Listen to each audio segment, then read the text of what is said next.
Hello and welcome to episode 8 of Milan Monday, summing up another terrible week in the realm of AC Milan. So why not just get straight through it, and hopefully in the coming weeks we can see an improvement in this new year. Now first let's start off with that dreadful game that was the Coppa Italia tie against Torino, the first round of this year's Coppa Italia for us, and wow, what a disappointment that was. Coming off the back of such a surprising result as the draw against Roma. I think the shock of conceding two late goals really hadn't sunk in by that point, and we suffered because there was no energy, there was no passion, there was no desire to actually win the game. And if anything, I think Torino were having the more chances, they were looking more dangerous, even after they went down to 10 men. And they had a defender sent off with 20 minutes of normal time to go, and then plus 30 minutes of extra time. And then even after we put on all our best players, we put on Teo, we put on Leao, we put on Calabria, all these players failed to make the difference because the attitude was fundamentally wrong. And I think that's the biggest problem that we have starting off this new year. It's the attitude. It's seemingly so abject, and there's so many stupid mistakes slipping in. I'll discuss the Lecce game after this.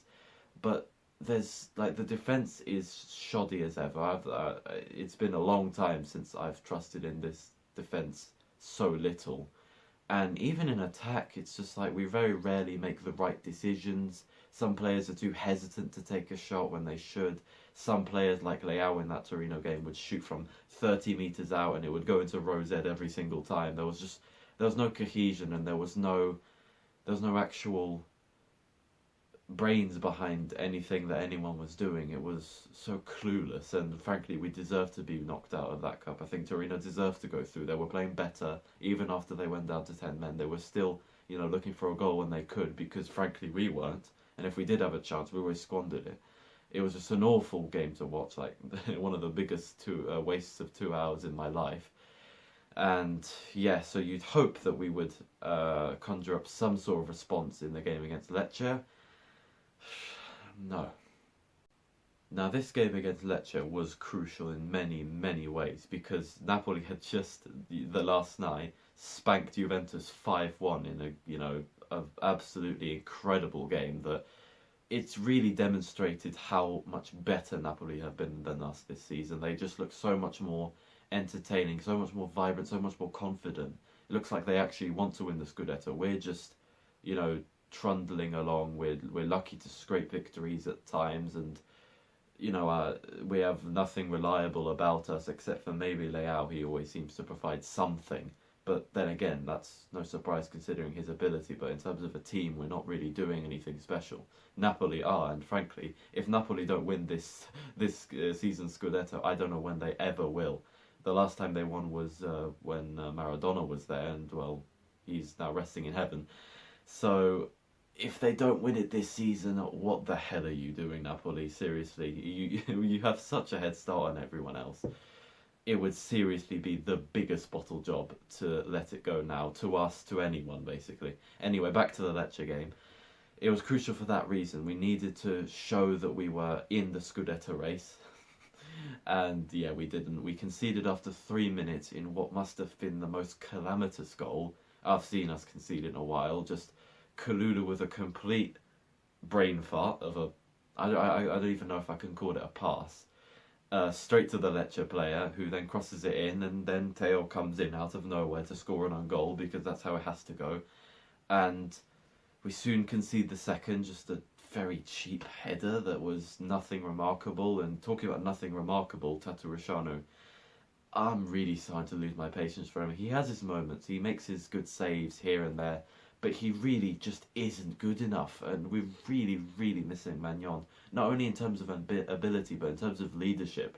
From day one, Magnon was always commanding the defence, and he always had that aura of confidence about him. I bet if you were Tomori, if you were Kalulu, you'd have so much more confidence when you have Magnon behind you. But with Tatarusanu, it's a different game completely. You don't have that same confidence that you have a confident goalkeeper behind you, and I don't think Tatarusanu is that.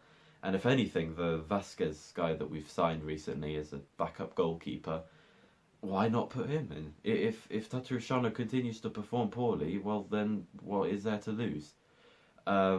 We did come back in the second half, luckily, with the goal from Leao and then a goal from Calabria. But it's still, even as the full time whistle blew, I knew myself that a draw was a lucky result, considering how we played in that first half.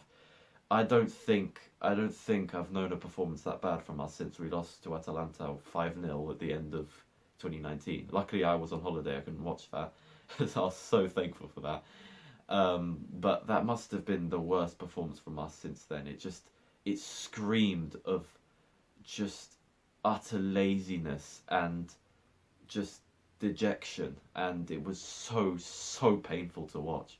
We were lucky to get a point out of that game, and if we continue to perform like that, who knows where we'll end up at the season? You know, Conference League, here we come. If we're playing every game like that until the end of the season, we need to wake up now. We need to, because we've got the Super Coppa coming up on Wednesday against Inter, and that's suddenly become such a crucial game. Not only because it would add an extra trophy to our candidate, but also it would signal a change in our attitude, and maybe it would show that we actually want to win games again, because right now it doesn't seem like we want to.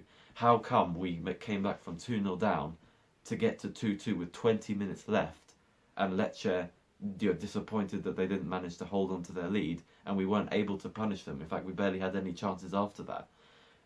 It shows a lack of energy and a lack of a positive mentality that yes, we can win this. That's what Napoli have, and that's what we don't. And if we win against Inter, we can partially prove that we're on the right track back to this winning mentality that got us the Scudetto. And then after Inter, we have Lazio away in the league. It's such a crucial stretch of games so closely together, and it's literally the worst time it could be to go into a rot like this. And I really hope we come out of it as soon as possible, because if we don't, our season objectives are in the bin. Anyway, away from depression on the field and to some positive news off the field, and that was the renewal of Benacer until 2027. Another big renewal that we've managed to pull off after Teo, after Tonali, after Kalulu. Now Benacer renewing his contract. You know, a crucial linchpin of our midfield, and on his day, he is seriously one of the best midfielders in Serie A. The way he commands the game, the way he sprays passes like it's nothing. What a player he can be if he performs to his true potential.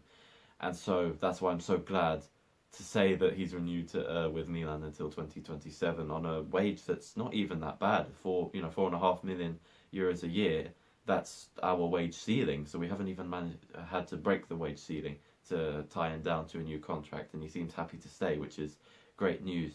What also seems to be good news is the positive rumours coming out of Milanello about Rafa Leao's contract. Of course, it's going to cost a lot of money. The rumours are about nearly 8 million a year, including bonuses. But that's just what you have to pay for a player of his quality, and with all the Premier League infinite money glitch teams who want to sign him. Obviously, it would be beautiful, absolutely beautiful, if we could tie him down to that new contract. And it seems like he's willing to stay at Milan as well.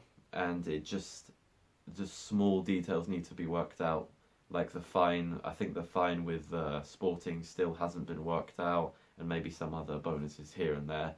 But the important news is that his renewal seems close, although I will only believe it once Leao signs his signature onto that contract and confirms itself as having been renewed. That's the only time when I will believe it, because obviously rumours are just rumours. Anyway, that will be the end of the video. I highly doubt that you enjoyed this video, considering all that's been going on with Milan on the pitch recently. You know, me discussing these awful games probably wouldn't have cheered you up. But nonetheless, if you liked it, leave a like perhaps. And if you want more of this content, subscribe perhaps. And yeah, see you next Monday.